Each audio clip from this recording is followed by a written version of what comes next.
All right, back out here now, Phil Perry, Chris Gasper, the Boston Globe, Albert Breer from Sports Illustrated. Albert, what's this tell you about Bill Belichick in terms of how he handled this? Because Slater made it pretty clear last night that it was Belichick who initiated the conversation that got the game suspended. I think he understands the gravity of the situation. He's been in the sport forever. He's been in the league more than anybody or any coach in the league at this point, I think.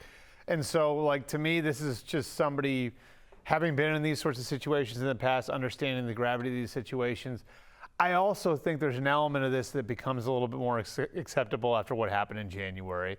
And you do wonder if the Damar Hamlin situation doesn't play out the way that it did. And obviously, I think we all were applauding Sean McDermott and Zach Taylor for handling that situation the way that they did. Does this happen? I'm not saying that Bill wouldn't have done it, but it seems like it would have been more maybe taboo to try something like that if we hadn't seen what happened and the effect that it had on players 8 months ago. Do you think we're seeing a changed Bill Belichick from maybe the Bill Belichick that you first covered when you were on the beat, Gasper? Because this does feel like a modern day kind of move that, you know, this is a sport and this is a league where typically you get hurt, for instance, out on the practice field. Ted Johnson said it last night on the postgame. You move the drill up 10 yards and you keep going. But that's clearly not what they wanted to do last night. Yeah, and I applaud Bill Belichick for that. I think it is a change, Bill Belichick. And I think the sport has changed as well, Phil and Bert. I think that, look, this is the same coach who years ago, you mentioned Ted Johnson. You know, when Ted was going through his concussion issues, the jersey was in there in his locker saying, hey, you got to get back to practice. But I think these coaches now are more educated on the effects of concussions, and they're more educated on the risks that the players take. I think there's more, I don't want to say respect, but maybe more understanding about the players and the risks that they take. And I think it's not just Bill overall, and again, I applaud him for evolving, but I think the entire sport has evolved. Because again, the NFL had to sign off on them canceling this, and it was initiated by Bill. I'm not sure that the NFL would have signed off on canceling this 5 years ago, 10 years ago. So I think the entire sport is evolving, and they're trying to get to a place where player safety is not just lip service. And I think you see that in the way that game in Cincinnati played out last year, where they kept giving them the warnings and then they denied that they did it, right? Like 5-minute warning, get everybody ready, warm everybody up. Like that's what the coaches, and I can tell you this in good authority because that's what those guys told me. The Bills and Bengals coaches were getting told, get the guys ready to warm up. They had to push back on the league to get the game canceled the way that it was.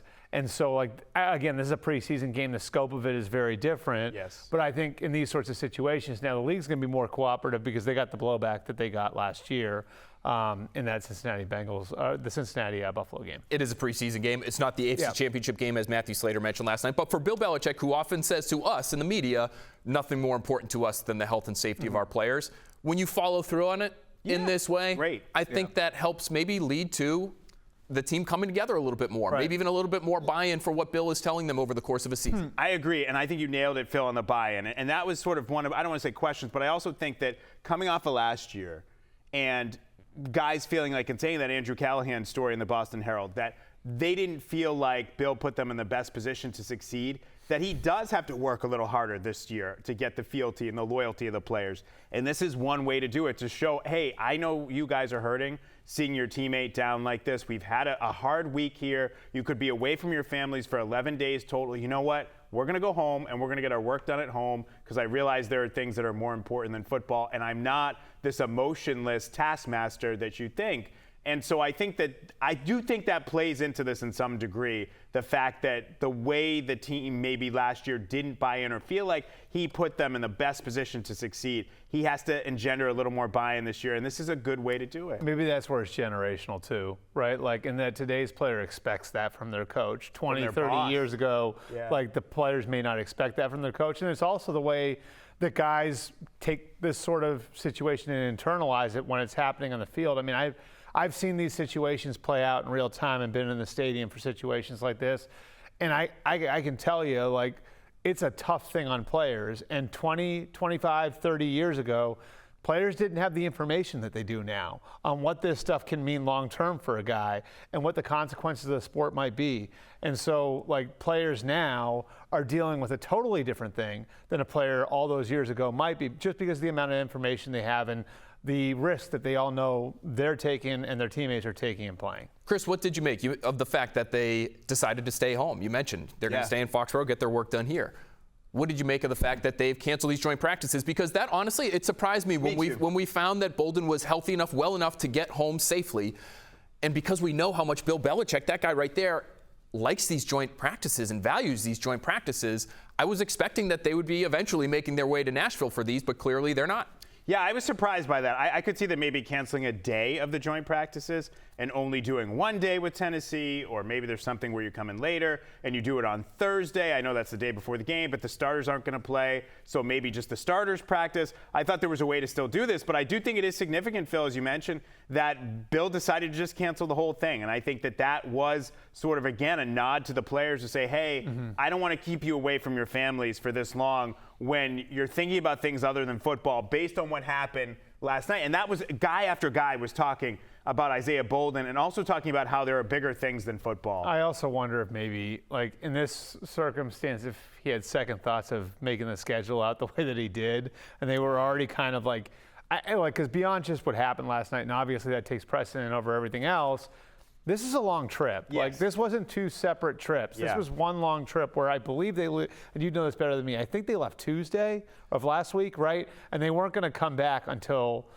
overnight Saturday morning, right? Like, so this was a full, 11-day But they had trip. been saying, though, up until the point of the Bolden injury, what you had been hearing from them was it's a great bonding opportunity. It's all these days away from distractions and all that other stuff. I think the Bolden injury changed the perspective on being away from your family and your real life for that long for the team, and Bill adapted accordingly. There also are teams canceling on each other across the NFL right now. Which is left and right, it's happening all over the league. And I wonder if the intensity from those practices in Green Bay maybe helped in some way lead to this decision as well, because there were a lot of fights on that second day. Bill Belichick, as much as he likes the competitive nature of those things, he doesn't want to waste his time either, and maybe even risk player to unnecessary injury. So I just found that decision interesting. I do want to ask you guys about the future of preseason football, because in this situation last night, you basically had two head coaches and at least one team of players, maybe both sides. I'm not 100% sure how the Packers felt, to be quite honest to you. They basically said the rest of this game doesn't matter. There's 10 minutes left in the game. We don't care. We're not playing this. Is there maybe a move coming? And we know the regular season is probably going to expand, and maybe that means one fewer preseason game.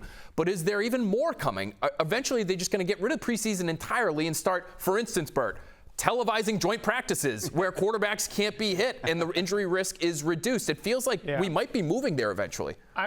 I would say no, because if you notice, they didn't really eliminate a game from the schedule. They just turned a preseason game into a regular season game, which means they can charge the same for season tickets. So call me cynical, but I'm thinking money is going to drive everything here, and they're not going to just take money-making opportunities off the calendar. But that's not going to stop the coaches from treating it differently, and certainly, the coaches feel a certain way about all of this, and even the players, right? Like, so you think about that. And we can laugh about how bad preseason football is, and it is. It's not a good entertainment product. But that last 10 minutes of those games used to be really, really important as auditions for the players, as evaluation tools for the coaches. And now, because of the joint practices, because of the mechanics of the preseason, two coaches felt comfortable in the moment, like, there's no doubt about this. We got to cancel it. And the players were on board with it, too. It sort of tells you in those locker rooms, in those coaches' offices, how these preseason games are viewed, which is starting to get closer to the way the public thinks of them. I just wonder, eventually you just start charging for joint practice attendance. I don't know. Maybe you can figure out a way to do that. It's a much better product. Hey, during the pandemic, there was no preseason, and it was fine. So that's the other thing. The players know, hey, okay, we can do this without a preseason.